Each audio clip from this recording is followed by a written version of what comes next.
किसने अर्जुन को देखा, बोला अर्जुन इतनी सुबह सुबह क्यों आए हो, क्या बात है? कहा भगवान युद्ध होने जा रहा है, हमें आपकी सहायता चाहिए। तो दुर्योधन में दुष्ट बुद्धि, वो बोल पड़ा पहले आप मुझसे पूछे, मैं पहले आया था। देखो उद्दंडता, बदतमीजी, रंगबाजी देखो, उसकी ऐठन देखो, अहंकार देखो। गया मदद लेने लेकिन रंगबाजी दिखा रहा है। मैं पहले आया था, पहले मुझसे पूछो। भगवान ने क्या कहा, मैंने पहले अर्जुन को देखा है। जब मैं नींद से उठा मैंने पहले अर्जुन देखा, तो मैं जिसको देखो मैं उसको पूछूंगा, मैं अर्जुन पूछूंगा पहले। अर्जुन से पूछा जिसको पहले देखा, लेकिन पक्षपात नहीं किया। क्या बोला अर्जुन को, तुम मदद मांगने के लिए आए हो, तुम और दुर्योधन दोनों। मेरे पास दो चीज है, एक तरफ मेरी अक्षौणी सेना है जिसको आज तक तो कोई भी तुम्हें जीत नहीं पाया, वैसा विजय प्राप्त नहीं। और दूसरी तरफ मैं अकेला निहत्था हथियार नहीं उठाऊंगा। पहली चॉइस तुमको है, तुम जो चाहो मांगो। ये नहीं कहा कि तो हमें मांग लो या छोड़ दो। अर्जुन दुष्ट बुद्धि था, वो अलग डर रहा था, कांप रहा था, क्योंकि उसके मन में कृष्ण के लिए भाव भगवान का नहीं था, उसके लिए भाव तो एक ग्वाला है। तो वो डर रहा था। क्या बोला उसने कहा अगर ये कृष्ण की जगह ये जो है अक्षौणी सेना मांग लेगा, इसको पहली च्वाइस नहीं है, तो भाई ग्वाले क्या करूंगा। डर रहा था, कांप रहा था। लेकिन यहाँ पर ये पता लगता है कि अर्जुन के अंदर अंधी श्रद्धा, अटूट विश्वास और अथाह प्रेम था। अर्जुन जानता था कि कृष्ण जो है ये पूर्ण ब्रह्म है। इन्होंने ये बोला भी है कि मैं हथियार नहीं उठाऊंगा, उसके बावजूद कृष्ण, उसने अर्जुन ने किसको मांगा, कृष्ण को कहा हमें आप चाहिए थे। दुर्योधन बहुत खुश हुआ, कैसा पागल है, देखो अक्षौणी सेना नहीं मांगा। अब आप विचार करो, पूर्ण ब्रह्म परमात्मा जिसके अंश मात्र से सारी सृष्टि की रचना हुई है, तो वो अक्षौणी सेना जो है वो क्या, वो अंश से अलग है क्या?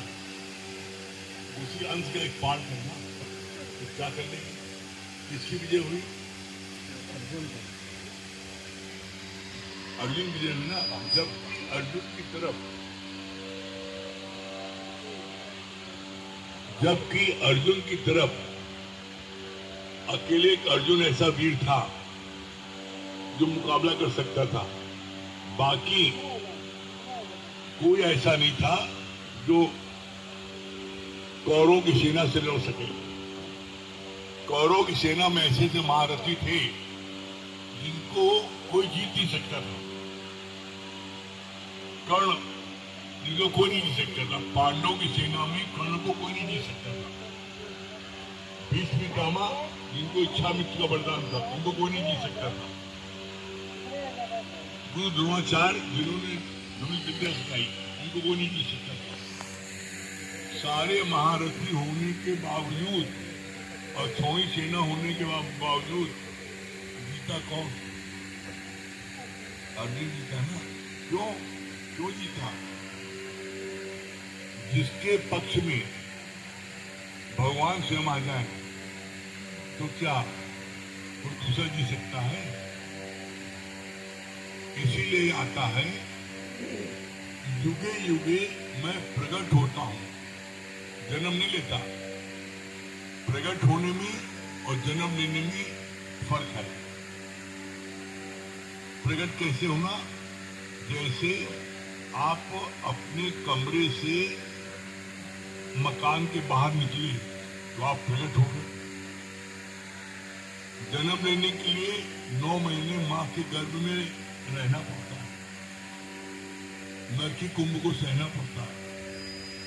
तो भगवान के जन्म नहीं होता, भगवान प्रकट होते हैं। इसलिए आप लोग क्या गाते हो जब कृष्ण जन्माष्टमी होती है तो आप क्या बोलते हो? वह प्रकट कृपाला दीन दयाला बोलते हो ना, वह प्रकट कृपाला, ये बोलते हो जन्म लिया तुमने प्रकट। तो वैसे ही आज आप खुद देख लो, हम तो एक बात साबित करना चाहते हैं, प्रैक्टिकल आज आप देख लो। आज हम सब लोग जितने हैं, सब लोग इस बात को महसूस करते हैं प्रकट।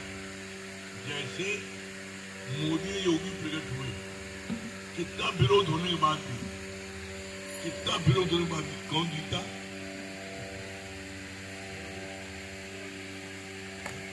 कोई यहाँ पर किसी राजनीति से कोई मतलब नहीं है, लेकिन जो धर्म के मार्ग पर चलता है, भगवान उसके पक्ष में खड़े रहने के लिए मजबूर है, बाध्य है। हाँ, ये बात जरूर है, सत्य के मार्ग पर चलने पर कठिनाई आएगी, सत्य के मार्ग पर चलने पर रुकावट बहुत आएगी, सत्य के मार्ग चलने पर आपको कठिन परिस्थितियों का सामना करना पड़ेगा। लेकिन जो बहादुर होते हैं, वो जो कठिन परिस्थिति आती है, रोड़े आती हैं, तो उनको वो सीढ़ी बना देता है और सीढ़ी बना के मंजिल प्राप्त कर लेता है। और जो डरपोक होते हैं वो डरे घर बैठ जाते हैं। जीवन में आप बता दो, आज तक जीवन में कोई डरपोक व्यक्ति किसी मंजिल को प्राप्त किया है? कोई मंजिल हो, चाहे वो व्यापार की हो, चाहे घर गृहस्थ की हो, चाहे पढ़ाई की हो, चाहे एडमिनिस्ट्रेशन की हो, कोई मंजिल हो, एक समय ऐसा आता है जिसमें आपको बोल्ड डिसीजन लेना पड़ता है, और जो डर गया मर गया। कभी जीवन में सत्य के मार्ग पर डरना नहीं, सत्य के मार्ग पर जो भी चला है उसको मंजिल मिली है, और चाहे कितना भी किसने उसके ऊपर अत्याचार किया हो, उसके बावजूद उसका जरा सा कोई बाल बांका नहीं करता है। आप एक लाइन से देख लो, आप देख लो, अभी होलिका होती है, जलाई गई, होलिका को वरदान था, अरे होलिका नहीं जलेगी, होलिका जल गई, काहे होली मनाते हैं? होलिका को वरदान था कि नहीं जलेगी, लेकिन होलिका जल गई और प्रहलाद को उसने अपनी गोद में बैठा, प्रहलाद बच गया, होलिका जल गई। पहला सत्य के मार्ग था, उसका बाप हिरण्यकश्यप असत्य के मार्ग पर था। क्यों असत्य के मार्ग? क्योंकि अब देखो कि विडंबना देखो आप, जिस विष्णु से कठिन तप करके उसने प्राप्त किया शक्ति, उसी विष्णु के खिलाफ हो गया। विष्णु की ही कठिन तपस्या करने के बाद विष्णु से ये वरदान लिया कि मुझको जो है, मुझको न दिन में न रात में न देवी देवता न राक्षस न मनुष्य को मारे नहीं, मतलब सारे वरदान ले लिए, क्यों वो कोई मान नहीं सके, सब वरदान ले लिया। उसके बावजूद क्या हुआ? मारा गया ना। भगवान ने क्या किया? आधा नर आधा सिंह, नरसिंह अवतार लिया, मारा। प्रहलाद को कुछ बिगाड़ पाए? प्रहलाद को होलिका नहीं लेकर के बैठी कि हम तो जलेंगे, उसको वरदान है, और प्रहलाद जल जाएगा। हमेशा एक बात याद रखना, आपको कितना वरदान मिला हो, लेकिन आप अपनी शक्ति का दुरुपयोग करोगे तो आपकी वो शक्ति आपके हाथ से चली जाएगी और आप ये मारे जाओगे, बचोगे नहीं। परमात्मा ने आपको शक्ति दी है, आपको भी शक्ति दी है, जितने आप बैठे हो सबको शक्ति मिली है। कैसी शक्ति मिली है?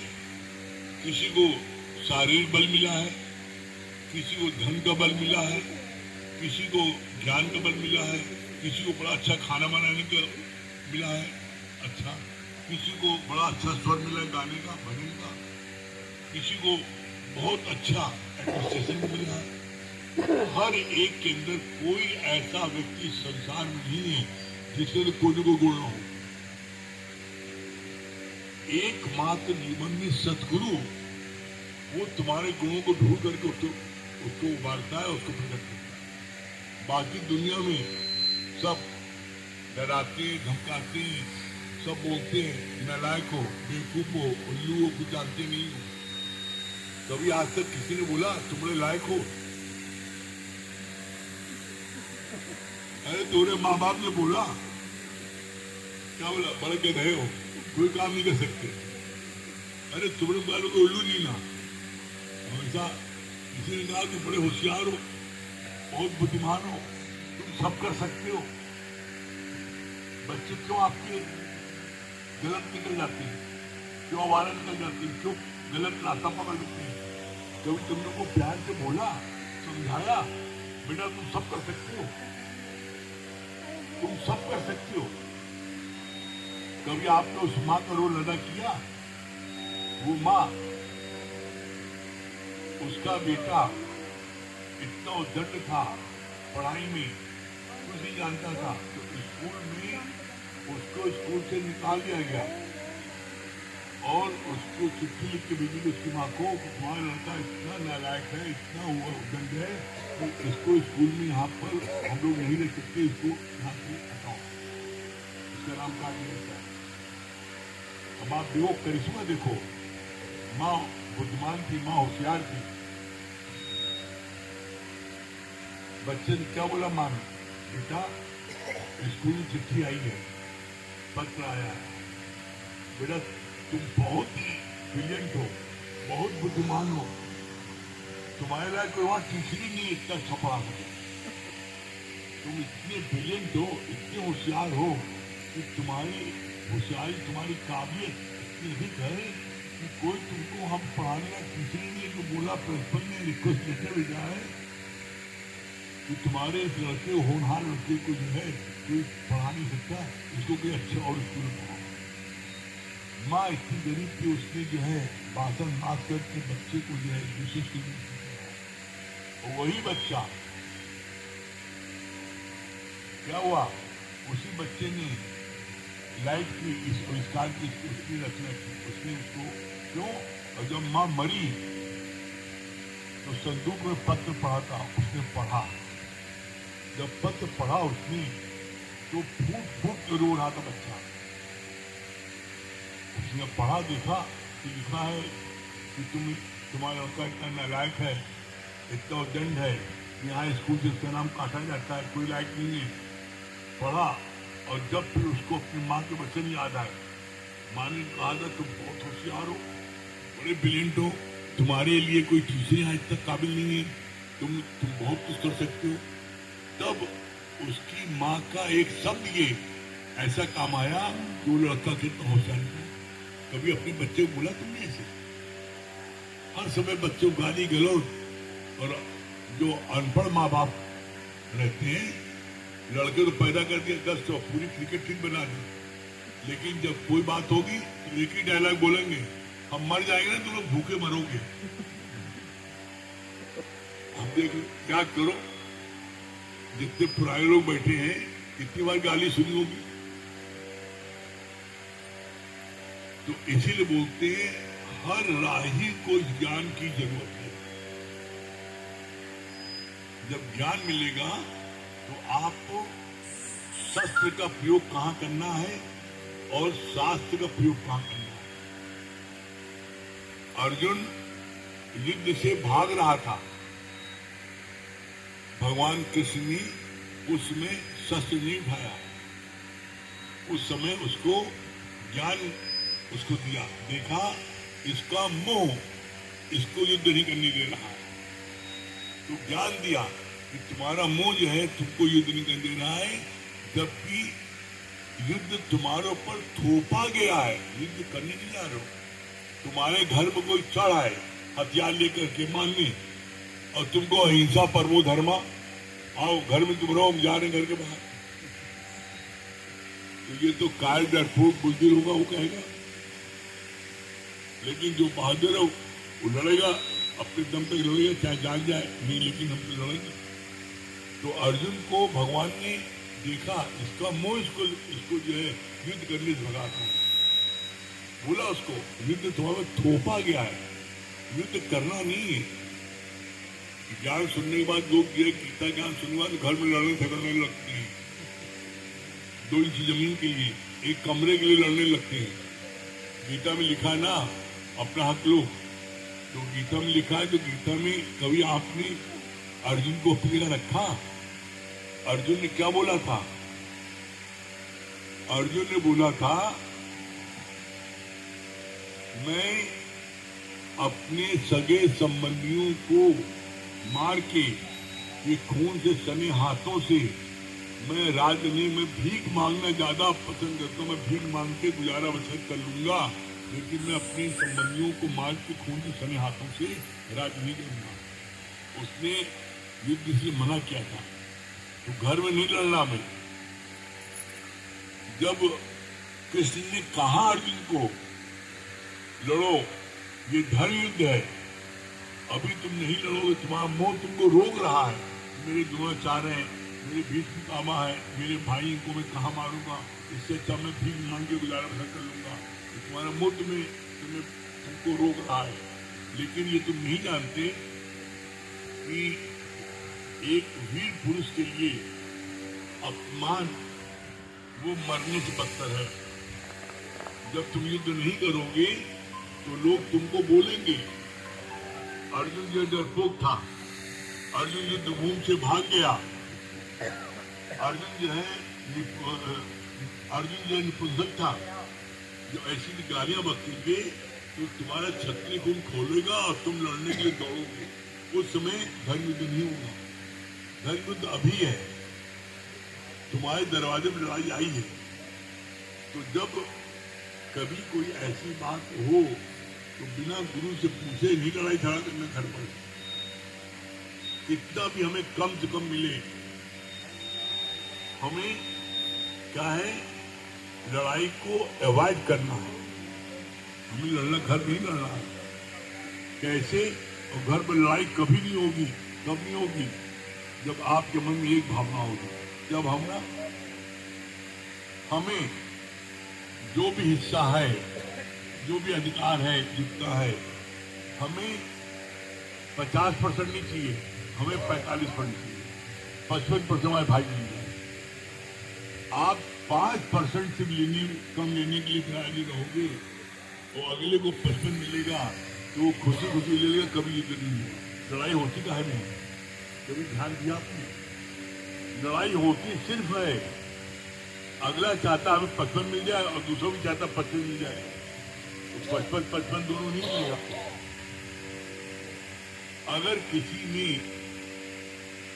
दम खाने की प्रवृत्ति है और कोई जो है थोड़ा झुक जाता है तो कितनी तेज आंधी है।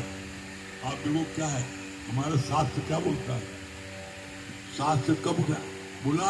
जब आंधी आए उसमें झुक जाओ, आंधी आए उसमें अकड़ के चलो नहीं, अकड़ चलो पेड़ गिर जाएगा, मर जाओगे। अभी हम लोग देखा था एक पेड़ गिरा, देख की गाड़ी पिछली हो गई। तो और इसका प्रत्यक्ष प्रमाण आप देख लो, अपने शरीर में देख लो। दांत जो है बहुत अकड़ू खा है, देखो 40-50 साल में सब टूटता जाता है, और जीभ जो है वो मुलायम है, लचीली है, पैदा होने पर आती है, वो मरते दम तक रहती है।